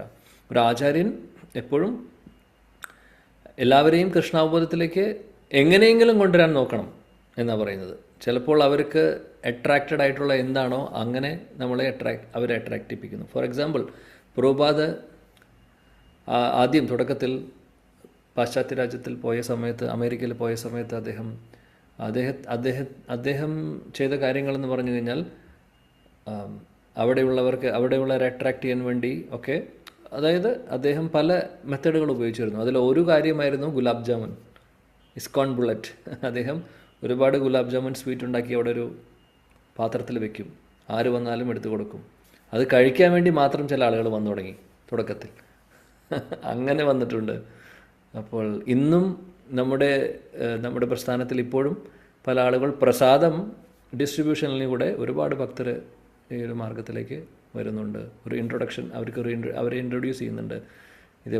അതേപോലെ ദാമോദര മാസത്തിലെ ദാമോദര ആരതി എന്നൊക്കെ പറയുന്നത്, ഇതെല്ലാം ഓരോ മെത്തഡുകളാണ് ആക്ച്വലി. അപ്പോൾ ഇങ്ങനെ ആയിരിക്കണം ചെയ്യേണ്ടതെന്നാണ് ഇവിടെ ശിലപ്രഭുപാദ് പറയുന്നത്. ശ്രീ ചൈതന്യ മഹാപ്രഭു അങ്ങനെ നമുക്ക് കാണിച്ചു തന്നു എന്നുള്ളത്. അപ്പോൾ ചിലപ്പോൾ ഇവിടെ പറയുന്നു ആദ്യം, പിന്നെ അതേപോലെ തന്നെ ഒരു ഡിവോട്ടി ആദ്യമായിട്ട് നമ്മുടെ സത്സംഗത്തിൽ വരുവാണെങ്കിൽ അവരോട് പറയുന്നു ഈ 4 യമനിയമങ്ങളെക്കുറിച്ച് പറയുവാണെങ്കിൽ, അതായത് അഭിഹിതം പാടില്ല, ലഹരി ഉപയോഗിക്കാൻ പാടില്ല, ഇൻക്ലൂഡിങ് ചായ കാപ്പി പോലും പാടില്ല, ഉള്ളി പാടില്ല എന്നൊക്കെ പറയുമ്പോൾ ആദ്യത്തെ ദിവസം കഴിഞ്ഞാൽ പിന്നെ രണ്ടാമത്തെ ദിവസം അവർ സത്സംഗത്തിൽ വരില്ല, പേടിച്ചോടും. ഇതെല്ലാം നിർത്തണ്ടേന്ന് ആലോചിച്ച്. അപ്പോൾ അതിനും ഒരു വഴിയുണ്ട്. അത് ആദ്യം തന്നെ എല്ലാം പറയുക എന്നുള്ളതല്ല. ആദ്യം ഹരേ കൃഷ്ണ മഹാമന്ത്രം അവർക്ക് പറഞ്ഞു കൊടുക്കുക, നാമം ജപിച്ച് സത്സംഗത്തിലേക്ക് പതുക്കെ വന്ന് കാര്യങ്ങൾ മനസ്സിലായി, മനസ്സ് പതുക്കെ ഒന്ന് മാറിത്തുടങ്ങും. ആ സമയത്താണ് നമ്മളിതെല്ലാം ഇൻട്രൊഡ്യൂസ് ചെയ്യേണ്ടത്. അപ്പോൾ അതിനും സമയം കാലവും സന്ദർഭമൊക്കെ നോക്കിയിട്ട് വേണം ചെയ്യുവാൻ. അങ്ങനെയാണ് സാധാരണ, അല്ലെങ്കിൽ നല്ലൊരു ആചാര്യൻ എന്ന് പറഞ്ഞാൽ അങ്ങനെയായിരിക്കും ചെയ്യുന്നത്. പിന്നീട് ഇവിടെ പ്രഭുപാദ് പറയുന്നു, ഞാൻ സന്യാസി ആയിരുന്നിട്ടും പ്രഭുപാദ് പറയുന്നു, ഞാൻ വിവാഹം, അതായത് എൻ്റെ ശിഷ്യരുടെ വിവാഹം ചെയ്തു കൊടുത്തിട്ടുണ്ട്. അതായത് ശീലപ്രഭുപാദിൻ്റെ അനുയായികളായിട്ട് കുറേ പേര് വന്നു അവിടെ തുടക്കത്തിൽ. അതിൽ സ്ത്രീകളുണ്ടായിരുന്നു, പുരുഷന്മാരുണ്ടായിരുന്നു, കുറേ ബോയ് ഫ്രണ്ട് ഗേൾ ഫ്രണ്ട്സ് ഉണ്ടായിരുന്നു. അപ്പോൾ പ്രഭുപാദ് പറഞ്ഞു, ഇങ്ങനെ നടന്നാൽ പറ്റില്ല, ഇങ്ങനെ നിങ്ങൾക്ക് ഒരുമിച്ച് ലിവിങ് ടുഗദറും പരിപാടിയൊന്നും നടക്കില്ല. നിങ്ങൾ ശാസ്ത്രീയപരമായിട്ട് അല്ലെങ്കിൽ വേദങ്ങളിൽ പറയുന്ന അനുസരിച്ച് വിധിപ്രകാരം കല്യാണം കഴിക്കണം. കല്യാണം എന്ന് പറയുമ്പോൾ അവർക്ക് അങ്ങനെ ഒരു കൺസെപ്റ്റ് പറയുന്നത് തന്നെ വലിയ ബുദ്ധിമുട്ടുള്ള കാര്യമാണ് അല്ലേ, ഈ പാശ്ചാത്യ രാജ്യങ്ങളിലുള്ള ആളുകൾക്ക്. ഇന്നും അങ്ങനെയാണ്, അന്നും അങ്ങനെ തന്നെ, അന്ന് അതിനേക്കാൾ കൂടുതലായിരുന്നിട്ടുണ്ടാവും. അപ്പോൾ അവരോട് പറഞ്ഞു, നിങ്ങൾ ഒരുമിച്ച് നിൽക്കണമെങ്കിൽ നിങ്ങൾ വിവാഹം കഴിക്കണം. എന്നിട്ട് സന്യാസിയായിട്ടുള്ള പ്രഭുപാദ് അവരുടെ വിവാഹ ചടങ്ങുകൾ, അതും പൂജയും കാര്യങ്ങളെല്ലാം ചെയ്ത്, യജ്ഞവും വിവാഹത്തിൻ്റെ യജ്ഞമെല്ലാം ചെയ്ത് കല്യാണം നടത്തി കൊടുത്തിട്ടുണ്ട് അദ്ദേഹം. അങ്ങനെയും ചെയ്തിട്ടുണ്ട്. അതാണ് പ്രഭുപാദ് പറയുന്നത്, സാധാരണ ഇത് ആരും ചെയ്തിട്ടുണ്ടാവില്ല സന്യാസിമാർ, പക്ഷേ എൻ്റെ അദ്ദേഹത്തിൻ്റെ ശിഷ്യർക്ക് വേണ്ടി. കാര്യം പ്രഭുപാദിന് ഒരേ ഒരു ഉദ്ദേശം ഉണ്ടായിരുന്നുള്ളൂ. കാര്യം അവർ വിവാഹം കഴിക്കാതെ ഒരുമിച്ച് സ്ത്രീയും പുരുഷനും കൂടെ നിന്ന് കഴിഞ്ഞാൽ അത് പിന്നെ യമനിയമങ്ങളിലെ ഒരു കാര്യമാണത്. അവിഹിതം പാടില്ല, അല്ലെങ്കിൽ പ്രോപ്പറായിട്ടുള്ളൊരു മാരേജിലോട് കൂടിയിട്ടുള്ള റിലേഷൻ മാത്രമേ പാടുള്ളൂ എന്ന് പറയുന്നത്. അത് ആ ഒരു പ്രിൻസിപ്പിളെ തെറ്റിപ്പോവും. അപ്പോൾ പ്രഭുപാദ് അതെല്ലാം പഠിപ്പിക്കുകയാണ്. അപ്പോൾ അതിനുവേണ്ടി പ്രഭുപാദ് കോംപ്രമൈസ് ചെയ്യുന്നു. സന്യാസി ആയിട്ടും അദ്ദേഹം ഇതെല്ലാം ചെയ്തു കൊടുക്കുന്നു. പക്ഷേ അതിൻ്റെ അർത്ഥം അദ്ദേഹം ഇതിൽ അറ്റാച്ച്മെൻറ്റ് വന്നിട്ടല്ല, അദ്ദേഹം എല്ലാവരുടെ ക്ഷേമത്തിന് വേണ്ടിയിട്ടാണ് ചെയ്യുന്നത്. അതാണ് പ്രഭുപാദ്. ഒന്ന് ആലോചിച്ച് നോക്കൂ, എത്ര കാര്യങ്ങൾ ചെയ്തു അദ്ദേഹത്തിൻ്റെ കോൺട്രിബ്യൂഷൻ പറയാനില്ല. എല്ലാവരെയും ഭക്തരായി കാണണം, എല്ലാവരെയും കൃഷ്ണാവബോധത്തിലേക്ക് കൊണ്ടുവരണം എന്നുള്ള ഒരേ ഒരു ചിന്ത മാത്രമേ പ്രഭുപാദിനുണ്ടായിരുന്നുള്ളൂ, വേറെ ഒന്നും ഉണ്ടായിരുന്നില്ല. ഇനി യജ്ഞം ചെയ്യുന്ന സമയത്ത് പ്രഭുപാദിൻ്റെ മെമ്മറീസിൽ അദ്ദേഹത്തിൻ്റെ ശിഷ്യർ പറയുന്നുണ്ട്, പ്രഭുപാദ് ഇതുപോലെ കല്യാണ യജ്ഞം ചെയ്യുന്ന സമയത്ത് കുറച്ച് തമാശയാണത്. അദ്ദേഹം ശിഷ്യരോട് പറയുന്നു, അദ്ദേഹം യജ്ഞത്തിൽ ഇരിക്കുകയാണ്, ബ്രാഹ്മണനായിട്ടിരുന്ന യജ്ഞത്തിനുള്ള കാര്യങ്ങൾ ചെയ്തുകൊണ്ടിരിക്കുക, ഓരോരോ കാര്യങ്ങളായിട്ട്. അപ്പോൾ തലേദിവസം ഓരോ സാധനങ്ങളൊക്കെ അറേഞ്ച് ചെയ്യാനുള്ളതൊക്കെ അറേഞ്ച് ചെയ്യിപ്പിച്ചിരുന്നു ഓൾറെഡി, അതെല്ലാം അറേഞ്ച് ചെയ്തിട്ടുണ്ട്. എന്നാൽ അവിടെ ഇരിക്കുന്ന സമയത്ത് പ്രഭുപാദ് പറഞ്ഞു, കുറച്ച് ഫ്രൂട്ട്സ് കൊണ്ടുവരാൻ പറഞ്ഞു. ഫ്രൂട്ട്സ് കൊണ്ടുവരാൻ വേണ്ടി ഓർഡർ കൊടുത്തപ്പോൾ ഉടനെ തന്നെ ഒരു ഡിസൈപ്പിൾ, അദ്ദേഹത്തിൻ്റെ ശിഷ്യൻ ഓടിപ്പോയി ഫ്രൂട്ട് എന്ന് കേട്ടപാടെ ഓടി അകത്തേക്ക്. അടുക്കളയിൽ നിന്ന് ഒരു പഴം കൊണ്ടുവന്നു. ഒരു പഴം കൊണ്ട് പ്രഭുപാദിന് കൊടുത്തു. പ്രഭുപാദ് ചോദിച്ചു, ഇതെന്താണെന്ന് ചോദിച്ചു. ഇതെന്താണെന്ന് ചോദിച്ചപ്പോൾ അദ്ദേഹം വീണ്ടും ഓടി. അദ്ദേഹം ചിന്തിക്കുകയാണ് പ്രഭുപാദിന് നല്ല വിശപ്പുണ്ടാവുമെന്ന് എന്ന് വിചാരിച്ച് അദ്ദേഹം. കാര്യം ഡിസൈപ്പിൾസ്, ശിഷ്യർ ചില സമയത്ത് ഈ ഉത്സാഹം കൂടിയിട്ട് സർവീസ് ചെയ്യാനുള്ള ഗുരു എന്തെങ്കിലും പറയുമ്പോഴേക്കും ഓടുന്നു, ചാടുന്നു, ചെയ്യുന്നു, ആ ഒരു ഉത്സാഹത്തിൽ നിൽക്കുവാണ്. ഫ്രൂട്ട് എന്ന് പറഞ്ഞപ്പോഴേക്കും ഓടിപ്പോയി ഒരു പഴം കൊണ്ടുവന്ന് കയ്യിൽ കൊടുത്തു. അപ്പോൾ പഴം കൊണ്ടുവന്നപ്പോൾ പ്രഭുപാദ് ചോദിച്ചു, ഇതെന്താണെന്ന് ചോദിച്ചു.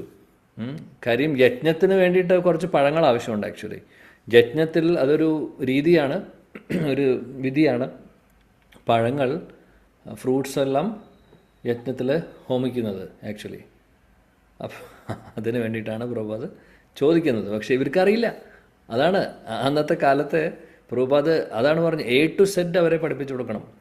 അപ്പോൾ ഇദ്ദേഹം പോയി ആദ്യം ഒരു പഴം കൊണ്ടുവന്ന ആൾ ഇതെന്താണെന്ന് ചോദിച്ചപ്പോൾ അദ്ദേഹം വിചാരിച്ചു പ്രഭുപാദിന് വിശപ്പ് കൂടുതലാണ്, അതുകൊണ്ട് കൂടുതൽ ഫ്രൂട്ട്സ് ആണ് ചോദിക്കുന്നത്.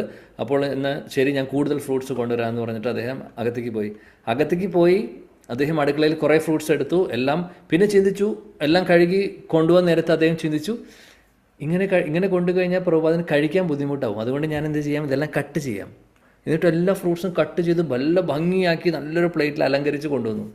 പ്രഭുപാദ് ചോദിച്ചു, എവിടെയായിരുന്നു ചോദിച്ചു. എവിടെ, ഫ്രൂട്ട്സ് ഇതുവരെ എത്തിയില്ലല്ലോ എന്ന് ചോദിക്കുന്നുണ്ട്. കുറച്ച് നേരമായി. അപ്പോൾ ഒരു വേറെ ഡിവോട്ടീസ് പറയുന്നുണ്ട്, ഓൾറെഡി പോയിട്ടുണ്ട്, ഇപ്പോൾ വരും എന്ന് പറഞ്ഞു. അപ്പോൾ അദ്ദേഹം കൊണ്ടുവരുന്നു, വലിയ സന്തോഷത്തോടുകൂടി പാവം പ്ലേറ്റിൽ കൊണ്ടുവരുവാണ്. പ്രഭുപാദിന് വിശന്നിട്ട് വയ്യ, യജ്ഞം ചെയ്യുമ്പോൾ ഇടയ്ക്കെടുത്ത് കഴിക്കാൻ വേണ്ടിയിട്ട് എന്ന് വിചാരിച്ച് അവർ പ്ലേറ്റിൽ കൊണ്ടുകൊടുക്കുമ്പോൾ പ്രഭുപാദ് ചോദിച്ചു, വാട്ട് ഈസ് ദിസ്. പ്രഭുപാദിന് ദേഷ്യം വന്നു കുറച്ച്. പക്ഷെ ആ ദേഷ്യവും പ്രഭുപാദ് ഉള്ളിൽ ചിരിക്കുകയാണ്. കാര്യം ഇതാണ് അവസ്ഥ. പ്രഭുപാദ് ചോദിച്ചു, വാട്ട് ഈസ് ദിസ്. അപ്പോഴും അവർക്ക് മനസ്സിലാവുന്നില്ല എന്താണെന്നുള്ളത്. അപ്പോൾ പ്രഭുപാദ് എക്സ്പ്ലെയിൻ ചെയ്തു, ആക്ച്വലി യജ്ഞത്തിന് പഴങ്ങൾ ആവശ്യമാണ്, ഫ്രൂട്ട്സ് ആവശ്യമാണ്, ഇങ്ങനെ കട്ട് ചെയ്തിട്ടല്ല കൊണ്ടുവരേണ്ടത്, അത് അങ്ങനെ തന്നെ കൊണ്ടുവരണം. ഉടനെ തന്നെ ഈ പ്ലേറ്റ് എടുത്ത് ഓടി കുറേ ഫ്രൂട്ട്സ് കൊണ്ടുവന്നു. പിന്നെ ഫ്രൂട്ട്സ് കൊണ്ടുവന്നു, ഈ ഭർത്താവിനോടും ഭാര്യയോടും അവർക്ക് പഴങ്ങളൊക്കെ കൊടുത്തു. അവരും ഹോമത്തിലേക്ക് എറിയണം. അതേപോലെ ചുറ്റുമുള്ളവർക്കും കൊടുത്തു. എല്ലാവരോടും പറഞ്ഞു ഓരോരോ പഴങ്ങൾ എടുക്കാൻ പറഞ്ഞു. എന്നിട്ട് പ്രഭുപാദ് ഒരു സമയത്ത് പൂജയെല്ലാം ചെയ്ത് ഇരിക്കുന്ന സമയത്ത് പ്രഭുപാദ് പറഞ്ഞു, ഫ്രൂട്ട്സ് എറിയാൻ പറഞ്ഞു. കുറച്ച് പേര് പ്രഭുപാദിൻ്റെ മേത്തേക്ക് ഫ്രൂട്ട്സ് എറിയുന്നു. ഹോമകുണ്ടത്തിലേക്ക് പോകുന്നതിന് പകരം ഫ്രൂട്ട്സ് പ്രഭുപാദിൻ്റെ മേത്തേക്ക്. പ്രഭുപാദ് ഇതെന്താ ചെയ്യുന്നത് നിങ്ങൾ, എൻ്റെ മേത്തേക്കല്ല ഇടേണ്ടത്, ഇത് ഇത് ഹോമകുണ്ടത്തിലേക്കാണ്. ഞാൻ പറയുന്നത് ഇത് തമാശയായിട്ട് നമുക്ക് തോന്നും, പക്ഷേ ഇതിലൂടെയൊക്കെ പ്രഭുപാദ് കടന്നു പോയിട്ടുണ്ട്. പ്രഭുപാദിൻ്റെ മെമ്മറീസിൽ അദ്ദേഹത്തിൻ്റെ ശിഷ്യർ പറയുന്നതാണിത്. ഇതുപോലെ ഒരുപാട് കാര്യങ്ങൾ അദ്ദേഹം സഹിച്ചും അഡ്ജസ്റ്റ് ചെയ്തും ടോളറേറ്റ് ചെയ്തും നമ്മളെ ഇവിടെ വരെ എത്തിച്ചതാണ്. ഈ കൃഷ്ണ കോൺഷ്യസ്നസ്, ഈ ഹരേകൃഷ്ണ പ്രസ്ഥാനം ഇന്നിവിടെ നിൽക്കുന്നത് അദ്ദേഹത്തിൻ്റെ ഒരുപാട് അദ്ദേഹത്തിൻ്റെ ഹാർഡ് വർക്കും തീർച്ചയായിട്ടും അദ്ദേഹത്തിൻ്റെ ആ ഒരു സഹിഷ്ണുതയും ഒക്കെ അതിനകത്തുണ്ട്. ഒന്നും പറയാനില്ല അതിനപ്പുറത്തേക്ക്. എല്ലാം പഠിപ്പിച്ചെടുത്തു. സാരി ഉടുക്കാൻ പഠിപ്പിക്കണം, മുണ്ട് ഉടുക്കാൻ, ധോത്തി ഉടുക്കാൻ പഠിപ്പിക്കണം, തിലകിടാൻ പഠിപ്പിക്കണം. ഇന്നത്തെ പോലെ കുറേ ആളുകളില്ല. അതിൻ്റെ ഇടയിൽ ടെമ്പിൾ മാനേജ് ചെയ്യണം. ഒരു ടെമ്പിളല്ല, എത്ര ടെമ്പിൾസ് ഉണ്ടോ ആ സെൻറ്ററും ടെമ്പിളും എല്ലാം അദ്ദേഹത്തിൻ്റെ സൂപ്പർവിഷനിലായിരുന്നു അന്ന് പോകുന്നുണ്ടായിരുന്നത്. തുടക്കത്തിൽ ആളുകൾ റെസ്പോൺസിബിലിറ്റി എടുക്കാനുള്ള പ്രാപ്തി ആയി വരുന്നേ ഉണ്ടായിരുന്നുള്ളൂ. അതുകൊണ്ട് പ്രഭുപാദിൻ്റെ കണ്ണുകൾ എല്ലായിടത്തും എത്തേണ്ട ആവശ്യമുണ്ടായിരുന്നു. ഇന്നത്തെ പോലെയല്ല. ഇന്ന് നമ്മൾക്ക് ഒന്നും അറിയേണ്ട ആവശ്യമില്ല. നമ്മളെ സംബന്ധിച്ച് നമ്മളൊന്നും അറിയുന്നില്ല. എങ്ങനെയാണ് ഹരികൃഷ്ണ പ്രസ്ഥാനത്തിൻ്റെ മാനേജ്മെൻറ്റ് ലെവലിൽ നടക്കുന്ന കാര്യങ്ങൾ നമുക്കൊന്നും അറിയേണ്ട ആവശ്യമില്ല. നമ്മൾ അറിയുന്നുമില്ല ആക്ച്വലി. നമ്മളെ സംബന്ധിച്ച് ഗുരു നമ്മൾക്ക് പറഞ്ഞു തന്ന കാര്യങ്ങൾ ചെയ്യുന്നു, അതനുസരിച്ച് ചെയ്ത് മുന്നോട്ട് പോയാൽ മതി, ലക്ഷ്യത്തിലേക്ക് എത്താനും സാധിക്കും. സോ നമുക്കെല്ലാം ഈസിയാണെന്ന്. അന്ന് അങ്ങനെയായിരുന്നില്ല. വൺ മാൻ ആയിരുന്നു തുടക്കത്തിൽ. പിന്നീടാണ് പ്രഭുപാദ് ഓരോരുത്തരെയും എംപവർ ചെയ്ത് അവരെ പ്രാപ്തരാക്കിയത്. അതാണ് പ്രഭുപാദിനെ കുറിച്ച് പറയാൻ വാക്കുകൾ മതിയാവില്ല. എത്ര ജന്മങ്ങളെടുത്താലും അത്രമാത്രം നമ്മൾ കടപ്പെട്ടിരിക്കുന്നു. ശ്ലോകം 38. സഭാ നിസ്താരിത്തെ പ്രഭു കൃപ അവതാർ, സഭാ നിസ്താരിത്തെ കരേ ചതുരി അപാർ. ഹരേ കൃഷ്ണ. ഓ നമോ ഭഗവതേ വാസുദേവായ. സഭാ നിസ്താരിതേ പ്രഭു കൃപ അവതാർ, സഭാ നിസ്താരിതേ കരേ ചാതുരി അപാര. വിവർത്തനം ഭാവാർത്ഥം. ശ്രീല പ്രഭുപാദ് കി ജയ്. എല്ലാ പതിതാത്മാക്കളെയും ഉദ്ധരിക്കുന്നതിനായാണ് ശ്രീ ചൈതന്യ മഹാപ്രഭു അവതരിച്ചത്. അതിനാൽ മായയുടെ പിടിയിൽ നിന്നും അവരെ മോചിപ്പിക്കുന്നതിനായി അവിടുന്ന് പല ഉപായങ്ങളും ആസൂത്രണം ചെയ്തു. ഭാവാർത്ഥം. ബദ്ധാത്മാക്കളോട് കാരുണ്യം കാട്ടുക എന്നത് ഒരാചാര്യന്റെ ഉദ്യോഗമാണ്. ഇതിനായി ദേശം, കാലം, പാത്രം എന്നിവ പരിഗണിക്കേണ്ടതുണ്ട്. പാശ്ചാത്യ നാടുകളിൽ നമ്മുടെ യുവാക്കളും യുവതികളും ഒരുമിച്ച് കൃഷ്ണാബോധ പ്രചരണ പ്രവർത്തനങ്ങളിൽ ഏർപ്പെടുന്നതിനാൽ അവർ അനിയന്ത്രിതമായി ഇടപഴകുന്നുവെന്ന് അല്പബുദ്ധികൾ അവരെ വിമർശിക്കുന്നു. യൂറോപ്പിലും അമേരിക്കയിലും സ്ത്രീ പുരുഷന്മാർക്ക് തുല്യ അവകാശങ്ങളുണ്ട്. അവർ അനിയന്ത്രിതമായി ഇടപഴകുകയും ചെയ്യുന്നു. അതിനാൽ അവിടെ സ്ത്രീ പുരുഷന്മാരെ പൂർണ്ണമായി വേർപെടുത്തി നിർത്തുക എന്നത് അസാധ്യമാണ്. നാം ഇരുവിഭാഗക്കാർക്കും പ്രചാരകരായി പരിശീലനം നൽകുകയും അവർ അതിശയകരമാം വിധം കൃഷ്ണബോധം പ്രചരിപ്പിക്കുകയും ചെയ്തു വരുന്നു. പക്ഷേ അവിഹിത ലൈംഗിക ബന്ധം നാം കർശനമായി നിരോധിച്ചിരിക്കുന്നു. അവിവാഹിതരായ യുവതി-യുവാക്കൾ ഒന്നിച്ചു വസിക്കുകയോ വിശ്രമിക്കുകയോ ചെയ്യുന്നത് വിലക്കപ്പെട്ടിരിക്കുന്നു. ഓരോ ക്ഷേത്രത്തിലും ഇരുവിഭാഗക്കാർക്കും പ്രത്യേകം താമസ സൗകര്യങ്ങളാണുള്ളത്. ഗൃഹസ്ഥന്മാർ ക്ഷേത്രത്തിൽ നിന്നും അല്പം അകലെയായി താമസിക്കുന്നു. ഭാര്യ ഭർത്താക്കന്മാരെ പോലും ക്ഷേത്രത്തിൽ ഒരുമിച്ച് താമസിക്കുവാൻ നാം അനുവദിക്കുന്നില്ല. ഇതിന്റെ എല്ലാം പരിണത ഫലങ്ങൾ ആശ്ചര്യകരമാണ്. ഇരുവിഭാഗക്കാരും സ്ത്രീകളും പുരുഷന്മാരും ശ്രീകൃഷ്ണന്റെയും ശ്രീ ചൈതന്യ മഹാപ്രഭുവിന്റെയും സന്ദേശങ്ങൾ 10 മടങ്ങ് ശക്തമായി പ്രചരിപ്പിക്കുന്നു. ശ്രീ ചൈതന്യ മഹാപ്രഭു എല്ലാവരെയും മോചിപ്പിക്കുവാൻ ആവശ്യപ്പെടുന്നുവെന്ന് ഈ ശ്ലോകത്തിലെ സഭാ നിസ്താരിതേ ഖരേ ചാതുരി അപാര എന്ന പദങ്ങൾ സൂചിപ്പിക്കുന്നു. ഒരു പ്രചാരകൻ ശാസ്ത്ര നിബന്ധനകൾ കർശനമായി പാലിക്കുകയും അതേസമയം പതിതാത്മാക്കളെ ഉദ്ധരിക്കുന്നതിനായുള്ള പ്രചരണ പ്രവർത്തനങ്ങൾ ഏറ്റവും ശക്തമായി തുടരുന്നതിനുള്ള മാർഗങ്ങൾ ആവിഷ്കരിക്കുകയും ചെയ്യേണ്ടതാണ്. ഹരേ കൃഷ്ണ പ്രഭുജി. Thank you. ഹരേ കൃഷ്ണ. ചൈതന്യ മഹാപ്രഭു അങ്ങനെ പതിതാത്മാക്കളെ, നമ്മളെപ്പോലുള്ള പതിതരെ രക്ഷിക്കാൻ വേണ്ടി, ഉദ്ധരിക്കാൻ വേണ്ടിയിട്ടാണ് അവതാരമെടുക്കുന്നത്. അതേപോലെ അതിനുവേണ്ടി അദ്ദേഹം എല്ലാവരെയും രക്ഷിക്കാൻ, ഉദ്ധരിക്കാൻ വേണ്ടി പല മാർഗങ്ങളും അദ്ദേഹം സ്വീകരിക്കുന്നുണ്ട്. അതാണ് പറയുന്നത്. ശ്രീല പ്രഭുപാദ് ഭാവാർത്ഥത്തിൽ നമ്മൾ നേരത്തെ പറഞ്ഞ ആ ഒരു തീം തന്നെയാണ് ഇപ്പോഴും പറയുന്നത്. പ്രഭുപാദ് പറയുന്നു, ദേശകാല പാത്രം അനുസരിച്ചിട്ടായിരിക്കണം കാര്യങ്ങൾ ചെയ്യേണ്ടത്. അപ്പോൾ ദേശകാല പാത്രം അനുസരിച്ച് ചില കാര്യങ്ങൾക്ക് ചെറിയൊരു അഡ്ജസ്റ്റ്മെൻറ്റ് വരുത്തേണ്ടി വരും. എന്നാലും അത് പ്രിൻസിപ്പൾസ് കോംപ്രമൈസ് ചെയ്തിട്ടായിരിക്കരുത് എന്നുള്ളതും പ്രഭുപാദ് നമ്മളെ ഓർമ്മിപ്പിക്കുന്നു. സ്ത്രീകളും പുരുഷന്മാരും മറ്റുള്ള രാജ്യങ്ങളിൽ കൂടുതൽ ഇന്ത്യയിലെ പോലെ, ഇന്നത്തെ ഇന്ത്യയെ കാര്യമല്ല പറയുന്നത്, പ്രഭുപാദിൻ്റെ സമയത്ത് കുറച്ചും കൂടെ ബെറ്റർ ആയിരുന്നു. ഇന്ന് കംപ്ലീറ്റ്ലി കൾച്ചർ പോയി, കൾച്ചർലെസ്സായി മാറി. പാശ്ചാത്യ രാജ്യങ്ങളും നമ്മുടെ രാജ്യവും തമ്മിലിപ്പോൾ വ്യത്യാസമില്ല, ഒരു വ്യത്യാസവുമില്ല. വളരെ മോശം സിറ്റുവേഷനിലാണ് ഉള്ളത്, പറയാനില്ല. അപ്പോൾ എന്താണെങ്കിലും പ്രഭുപാദ് പറയുന്നു, അപ്പോൾ സ്ത്രീകൾ പുരുഷന്മാർ ഇപ്പോൾ പാശ്ചാത്യ രാജ്യങ്ങൾ അവരുടെ ഒരു മിങ്കിളിങ് കൂടുതലാണ് അവിടെ. അപ്പോൾ അവരെ പെട്ടെന്ന് സെപ്പറേറ്റ് ചെയ്യുക എന്ന് പറയുന്നതൊക്കെ അങ്ങനെ കുറച്ച് ബുദ്ധിമുട്ടാണ്. അപ്പോൾ അത് സമയവും കാലവും ദേശകാലപാത്രവും അനുസരിച്ചിട്ടുള്ള ആ ഒരു മാർഗങ്ങളിലൂടെയാണ് അതിനെ അവരെ വഴിക്ക് കൊണ്ടുവരാൻ പറ്റുന്നത്. അതുകൊണ്ട് പ്രഭുപാദ് കുറേ കാര്യങ്ങൾ ശ്രദ്ധിച്ചിട്ടുണ്ട്. അതേപോലെ നിഷിദ്ധമായിട്ടുള്ള കാര്യങ്ങൾ, അവിഹിത ബന്ധങ്ങളും അങ്ങനെയുള്ളതും പ്രഭുപാദ് വളരെ സ്ട്രിക്ട്ലി അതിനെ അവിടെ ലംഘിച്ചിട്ടുണ്ട്. അതായത് അത് ബ്രേക്ക് ചെയ്യരുതെന്ന് പറഞ്ഞ് അവരെ മനസ്സിലാക്കിപ്പിച്ചിട്ടുണ്ട്.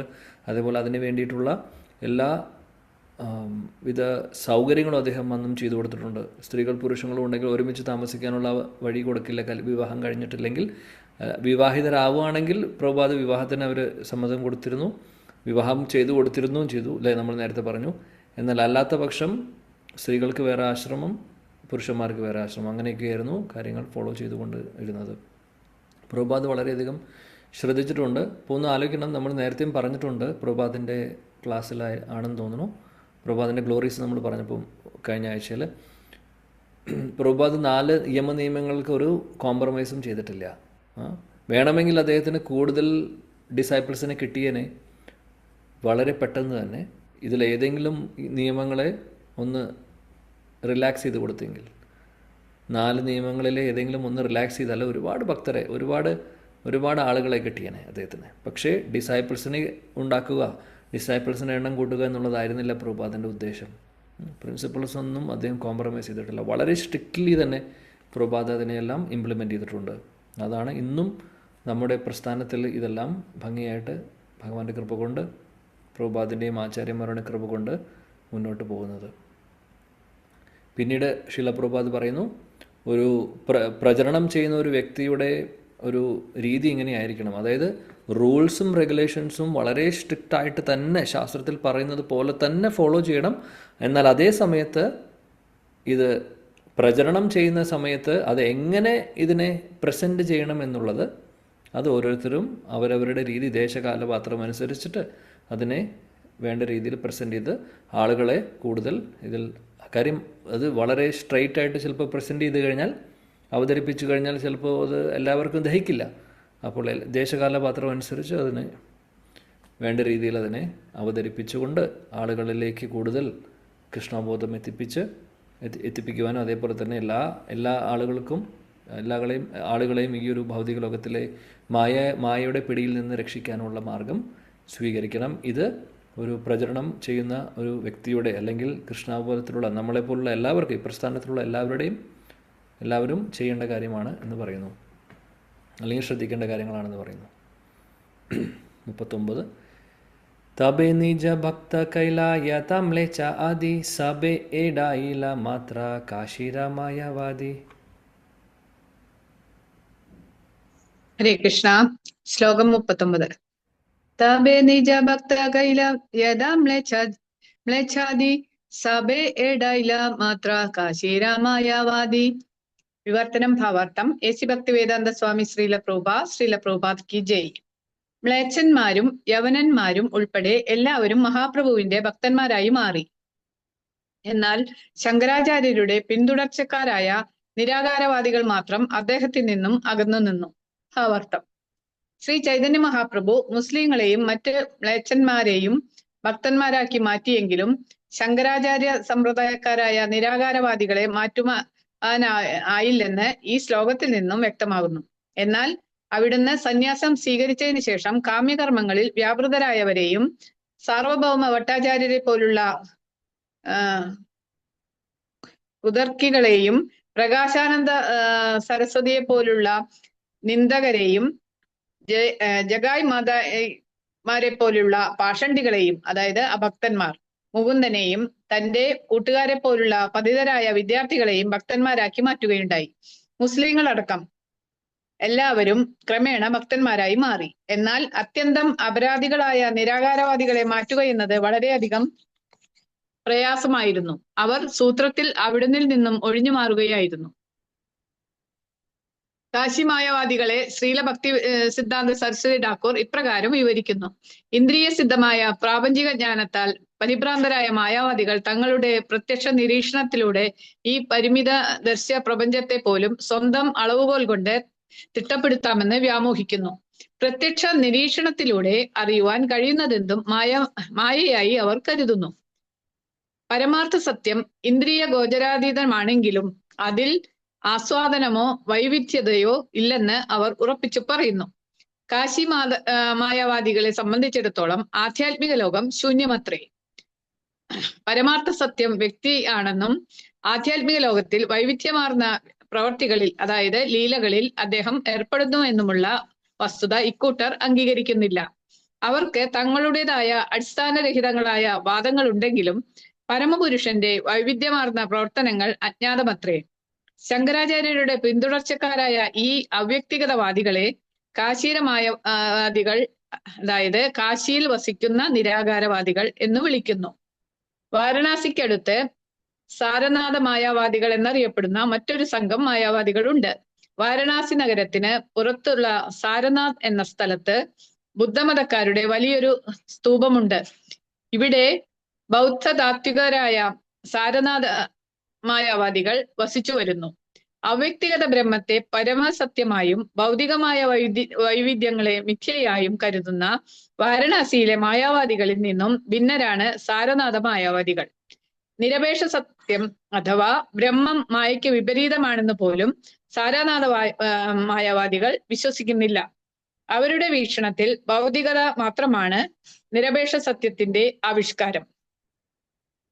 ആത്മാവിനെ കുറിച്ച് ജ്ഞാനമില്ലാത്ത കാശീര മായാവാദികളും സാരനാഥ മായാവാദികളും മറ്റു തത്വചിന്തകരുമെല്ലാം തന്നെ തികഞ്ഞ ഭൗതികവാദികളാണെന്നതാണ് യാഥാർത്ഥ്യം.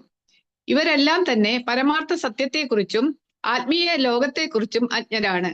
സാരനാഥ മായാവാദികളെ പോലുള്ള തത്വചിന്തകന്മാർ നിരപേക്ഷ സത്യത്തിന്റെ ആത്മീയാസ്തിത്വത്തിൽ വിശ്വസിക്കുന്നില്ല. ഭൗതിക വൈവിധ്യങ്ങളെല്ലാമായി അവർ കരുതുന്നു. ഭഗവത്ഗീതയിൽ വിവരിക്കുന്നത് പോലെ ഭൗതിക പ്രകൃതിയെന്നും ആധ്യാത്മിക പ്രകൃതിയെന്നും രണ്ട് പ്രകൃതികൾ ഉണ്ടെന്ന് അവർ വിശ്വസിക്കുന്നില്ല. അജ്ഞത മൂലം വാരണാസി സാരനാഥ മായാവാദികൾ ഭഗവത്ഗീത തത്വങ്ങളെ അംഗീകരിക്കുന്നില്ല. ആത്മീയ ജ്ഞാനത്തിന്റെ അഭാവത്താൽ ഇത്തരം നിരാകാരവാദികൾക്ക് ഭക്തിയോഗ തത്വങ്ങൾ മനസ്സിലാക്കുവാനാകില്ല. അതിനാൽ ഇത്തരക്കാരെ കൃഷ്ണാബോധ പ്രസ്ഥാനത്തിനെതിരായ അഭക്തന്മാരായി കരുതണം.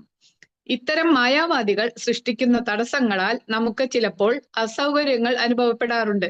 എന്നിരുന്നാലും നാം അവരുടെ സാങ്കല്പിക തത്വശാസ്ത്രത്തെ വകവയ്ക്കാതെ ഭഗവത്ഗീത യഥാരൂപത്തിൽ പ്രചരിപ്പിക്കുന്നു. അതുകൊണ്ടുള്ള സഫലതയും കിട്ടിത്തുടങ്ങിയിട്ടുണ്ട്.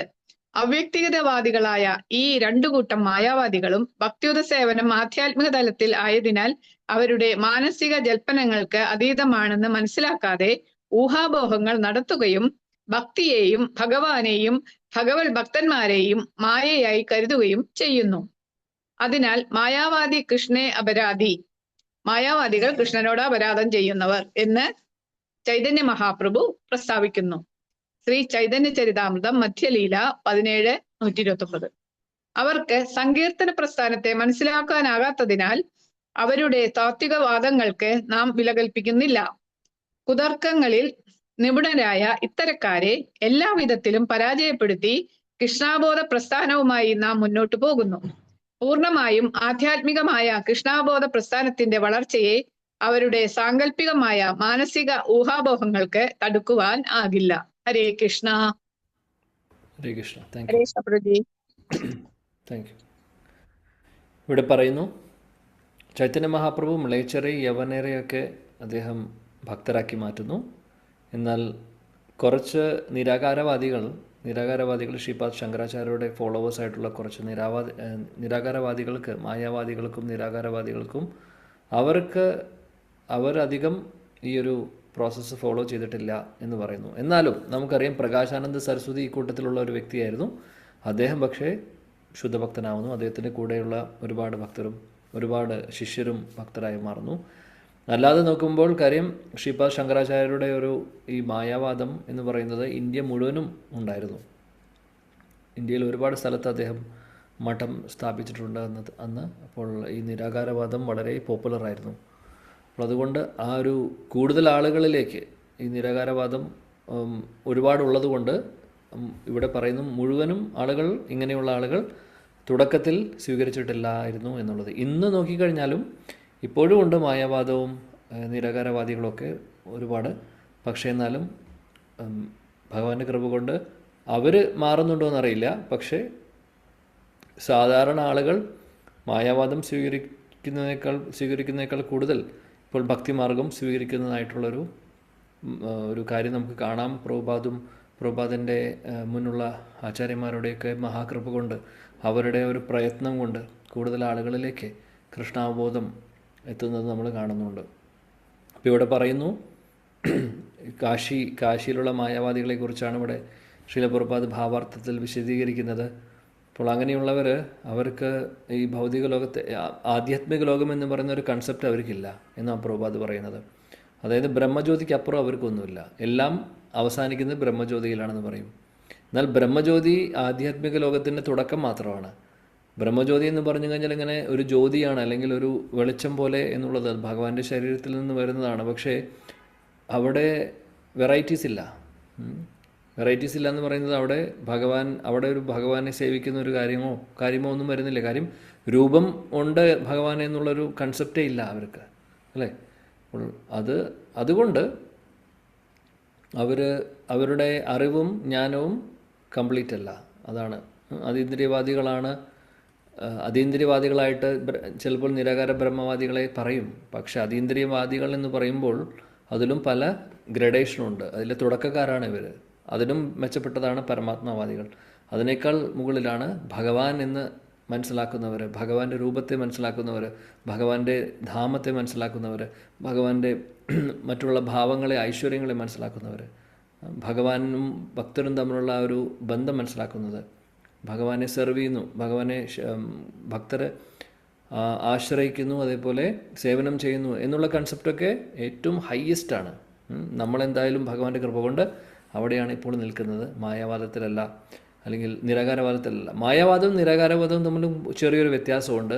നിരാകാരവാദികളുടെ സംബന്ധിച്ച് അവർ പറയും ബ്രഹ്മജ്യോതിയാണ് എല്ലാം എന്ന് പറയും.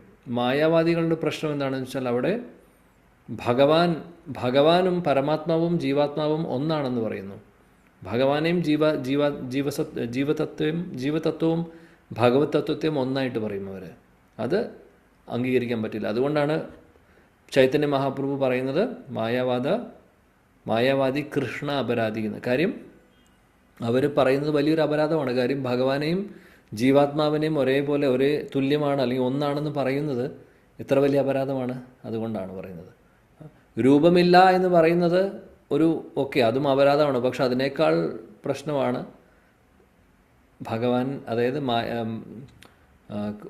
പരമാത്മാവും ഭഗവാനും ഒന്നാണെന്നുള്ളത്. കാര്യം രൂപമില്ല എന്നുള്ളത് ബ്രഹ്മജ്യോതിയെക്കുറിച്ച് അവർ പറയുമ്പോൾ അത് ഭഗവാന്റെ രൂപമില്ലാത്ത, അല്ലെങ്കിൽ ഭഗവാന് ആകാരമുണ്ട് നിരാകാരമുണ്ട്. അതായത് ഭഗവാൻ എന്ന് പറഞ്ഞ പൂർണ്ണ പുരുഷോത്തമൻ ഭഗവാനില്ല, അദ്ദേഹത്തിൻ്റെ അകത്ത് അദ്ദേഹമായിട്ട് സംബന്ധിച്ച് എല്ലാ തത്വങ്ങളും ഉണ്ട് അതിനകത്ത്. ആകാര തത്വമുണ്ട്, രൂപമുണ്ട്, ലീലകൾ ചെയ്യുന്നുണ്ട്, അതൊക്കെയുണ്ട്. അതേപോലെ തന്നെ അദ്ദേഹത്തിൻ്റെ ശരീരത്തിൽ നിന്ന് വരുന്നത് തന്നെയാണ് ബ്രഹ്മജ്യോതി. അപ്പോൾ അത് നമ്മൾ മാറ്റി നിർത്താൻ പറ്റില്ല. ബ്രഹ്മജ്യോതി ഭഗവാന്റെ ശരീരത്തിൽ നിന്ന് വരുന്നത് തന്നെയാണ്. അപ്പോൾ ബ്രഹ്മജ്യോതിയും അതിൻ്റെ ഭാഗമാണ് എന്നുള്ളത് നമ്മൾ അംഗീകരിക്കുന്നു. പക്ഷെ അത് മാത്രമേ ഉള്ളൂ എന്ന് പറയുന്നത് അംഗീകരിക്കുന്നില്ല. അപ്പോൾ അതുകൊണ്ട് ബ്രഹ്മജ്യോതി അല്ലെങ്കിൽ നിരാകാര ബ്രഹ്മനും ഭഗവാന്റെ ഒരു ഭാഗമാണ്, അല്ലെങ്കിൽ ഭഗവാന്റെ ശരീരത്തിൽ നിന്ന് വരുന്നത് കൊണ്ട് അതിനെ നമ്മൾ അംഗീകരിക്കുന്നത് ഇല്ല എന്നല്ല പറയുന്നത്. പക്ഷേ അത് മാത്രമാണെന്ന് പറയുന്നവരോട് നമ്മൾ അംഗീകരിക്കുന്നില്ല എന്ന് മാത്രം. എന്നാൽ മായാവാദികൾ കുറച്ചും കൂടെ ഡീവിയേറ്റഡ് ആണ്. കാര്യം നേരത്തെ പറഞ്ഞ പോലെ പരമാത്മാവും ഭഗവാനും ജീവതത്വവും ഒന്നാണെന്ന് പറയും. അത് തെറ്റായിട്ടുള്ളൊരു ധാരണയാണ്, പൂർണ്ണമായിട്ടും തെറ്റാണ്. അതുകൊണ്ട് അവർ പരസ്പരം നാരായണ എന്നുള്ള അഭിസംബോധനയാണ് ചെയ്യുന്നത്. അവരുടെ ഒരു കൺസെപ്റ്റിൽ നമ്മൾ ഇതുപോലെ ധ്യാനവും അല്ലെങ്കിൽ മറ്റുള്ള സേവനങ്ങളൊക്കെ കാര്യങ്ങളൊക്കെ ചെയ്തു കഴിഞ്ഞാൽ അവരും അമ്പലത്തിലൊക്കെ പോവും. പക്ഷേ അമ്പലത്തിൽ പോകുമ്പോൾ അവരുടെ ഉദ്ദേശം വ്യത്യാസമുണ്ടെന്ന് മാത്രം. അമ്പലം എന്ന് അവർ പറയുന്നത് എന്താണെന്ന് വെച്ചാൽ ഭഗവാൻ, അതായത് ബ്രഹ്മജ്യോതി എന്ന് പറയുന്ന രൂപമില്ല. പക്ഷേ നമുക്ക് ഇത് കൂടുതൽ മനസ്സിലാവുന്നതിന് വേണ്ടിയിട്ട്, അല്ലെങ്കിൽ പരമസത്യം എന്ന് പറഞ്ഞു കഴിഞ്ഞാൽ രൂപമില്ല, അവരുടെ കൺസെപ്റ്റ് അങ്ങനെയാണ്. പരമസത്യം എന്ന് പറഞ്ഞാൽ രൂപമില്ല. പക്ഷേ നമുക്കത് മനസ്സിലാവാൻ ബുദ്ധിമുട്ടായതുകൊണ്ട് അദ്ദേഹം താൽക്കാലികമായിട്ട് അല്ലെങ്കിൽ ഒരു ടെമ്പററി ആയിട്ട് അദ്ദേഹം ഒരു വിഗ്രഹ രൂപത്തിൽ ഇവിടെ വരുന്നു, അല്ലെങ്കിൽ വിഗ്രഹമായിട്ട് നമ്മൾ കണക്കാക്കുന്നു. എന്നാൽ ആക്ച്വലി ഈ വിഗ്രഹാരാധനയിലൂടെ നമ്മൾ അവസാനം എത്തിച്ചേരുന്നത് ആ നിരാകാര ബ്രഹ്മനിലേക്കാണ് എന്നാണ് അവർ പറയുന്നത്. പക്ഷേ അത് അംഗീകരിക്കാൻ നമുക്ക് സാധിക്കില്ല. നിരാകാര ബ്രഹ്മം ഭഗവാന്റെ ശരീരത്തിൽ നിന്ന് വരുന്ന തന്നെയാണ്, സംശയമില്ല. ഭഗവാനുമായിട്ട് വേർതിരിച്ച് മാറ്റി നിർത്താൻ പറ്റുന്നൊരു കാര്യവുമല്ല, ഭഗവാന്റെ പാർട്ടാണ്, സംശയമില്ല. എന്നാൽ അതിനപ്പുറത്തുമുണ്ട്, അതിനപ്പുറത്ത് ഭഗവാനുണ്ട്, ആധ്യാത്മിക ലോകമുണ്ട്, ഭഗവാന്റെ ഭക്തരുമുണ്ട്. അവിടെ നമുക്ക് ഭഗവാനെ സെർവ് ചെയ്യാനും ഭഗവാനെ ആരാധിക്കുവാനും സേവനം ചെയ്യാനുള്ള കാര്യങ്ങളും ഉണ്ട്. ഇത് മായാവാദികൾക്ക് അറിയില്ല. അതുകൊണ്ട് ചൈതന്യ മഹാപ്രഭു വളരെയധികം സ്ട്രിക്റ്റ്ലി പറയുന്നുണ്ടായിരുന്നു മായാവാദികളുടെ കൂടെ കൂടരുത് എന്നുള്ളത്. കാര്യം കംപ്ലീറ്റായിട്ട് നമ്മുടെ കൺസെപ്റ്റ് എല്ലാം തെറ്റും. കാര്യം കംപ്ലീറ്റ്ലി ലോജിക്കേ വ്യത്യാസമുണ്ട് അവരുടെ. അതാണ് പ്രഭുപാദ് പറയുന്നു. പല രീതിയിലും അങ്ങനെയുള്ളവരുടെ തുടക്കത്തിൽ പ്രഭുപാദിൻ്റെ സമയത്ത് ഒരുപാട് തടസ്സങ്ങളൊക്കെ ഉണ്ടായിരുന്നു അവരുടെ ഭാഗത്തു നിന്നൊക്കെ. പക്ഷെ അതൊന്നും പ്രഭുപാദിനെ ബാധിച്ചിട്ടില്ല. പ്രഭുപാദ് ധൈര്യത്തോടു കൂടി, അല്ലെങ്കിൽ ഭഗവാന്റെ കൃപ കൊണ്ട് ആ ശക്തി ഉണ്ടായിരുന്നു. പ്രഭുപാദിന് ഫുൾ എംപവർമെൻ്റ് ആയിരുന്നു. ഗുരുവിൽ നിന്നും, നമ്മുടെ ആചാര്യന്മാരിൽ നിന്നും, പൂർവ്വ ആചാര്യന്മാരിൽ നിന്നും, ഭഗവാനിൽ നിന്നും എംപവർമെൻറ്റ് ഫുള്ളായിട്ടുള്ളത് കൊണ്ട് ഒന്നും സംഭവിച്ചില്ല. അദ്ദേഹം ഇതിനെ മുന്നോട്ട് കൊണ്ടുപോയി. അതാണ് നമ്മൾ കാണുന്നത്. അപ്പോൾ ഇന്നത്തെ കാലത്ത് മായാവാദികളുണ്ട്. അതുകൊണ്ട് നമ്മൾ അങ്ങനെയുള്ള സംഘം എടുക്കാതിരിക്കുന്നതാണ് നല്ലത്. കാര്യം നമ്മുടെ ആ ഒരു വിശ്വാസം, ശ്രദ്ധ നഷ്ടപ്പെടും. കാര്യം അവരുടെ ഫിലോസഫി അല്ലെങ്കിൽ അവരുടെ ഇൻ്റർപ്രിട്ടേഷനൊക്കെ അവർ വളരെ സ്ട്രോങ് ആയിട്ട് അല്ലെങ്കിൽ വളരെ ഭംഗിയായിട്ട് അതിനെ മിസ്ഇൻ്റർപ്രിറ്റ് ചെയ്ത് വളരെ ഭംഗിയായിട്ട് പ്രസൻറ്റ് ചെയ്യാൻ അവർക്കറിയാം. അപ്പോൾ ആ പ്രസൻറ്റേഷനിൽ ചിലപ്പോൾ നമ്മൾ ആകർഷിതരാകും. അതിൻ്റെ പുറകിൽ ലോജിക്കലി കറക്റ്റ് അല്ലെങ്കിൽ പോലും പ്രസൻറ്റേഷനിൽ ആകർഷിതരാവരുത്. കാര്യം ആയിക്കഴിഞ്ഞു കഴിഞ്ഞാൽ എന്താണെന്ന് വെച്ചാൽ പിന്നെ നമ്മുടെ ആ ഒരു ഈ ഒരു ശരിയായിട്ടുള്ള കാര്യം കൺസെപ്റ്റ് മാറിക്കഴിഞ്ഞാൽ പിന്നെ കാര്യമില്ല. അപ്പോൾ നമ്മളും അപരാധികളായി മാറുന്നു. അപ്പോൾ എന്തായാലും അതുകൊണ്ട് പ്രഭുപാദും നമ്മുടെ ആചാര്യന്മാരും മഹാപ്രഭു എപ്പോഴും എടുത്ത് പറയുന്നതാണ്, സംഘം കൂടുമ്പോൾ ഇപ്പോൾ നിരാകാര മായാവാദികളായിട്ട് സംഘം കൂടരുത്.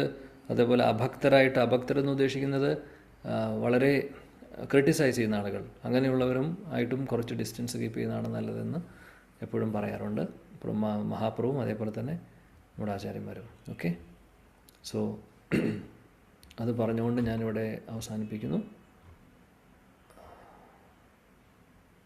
അടുത്ത ശ്ലോകം നമുക്ക് അടുത്ത ക്ലാസ്സിൽ നോക്കാം.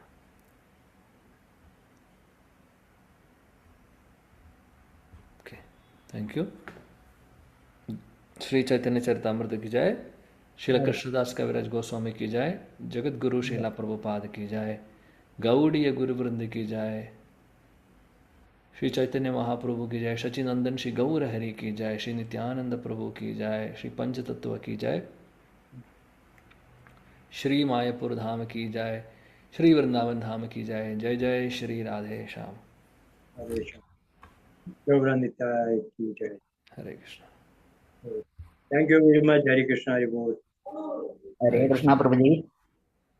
हरे कृष्ण പ്രഭുജി. ഹരേ കൃഷ്ണ. ഹരേ കൃഷ്ണ. ഈ കൃഷ്ണപഞ്ചക വ്രതം ആരംഭിക്കുന്നത് എന്ന് മുതലാണെന്ന് അറിയുമോ? ഞായറാഴ്ച മുതലാണെന്ന് തോന്നുന്നു ഇന്ത്യയിൽ. സൺഡേ 1-ാം തീയതി. ആ, അതെ, ഏകാദശി മുതലാണോ? സൺഡേ അല്ലേ? സൺഡേ 1-ാം തീയതിയാണ്. 2-ാം തീയതിയാണ് ഏകാദശി തുടങ്ങുന്നത്. അത് കാരണമാണ് അങ്ങനെ ഒരു സംശയം വന്നത്. ഏകാദശി സൺഡേ അല്ലേ? 2-ാം തീയതി. 2-ാം തീയതി. 2-ാം തീയതിയാണ് ഞായറാഴ്ച.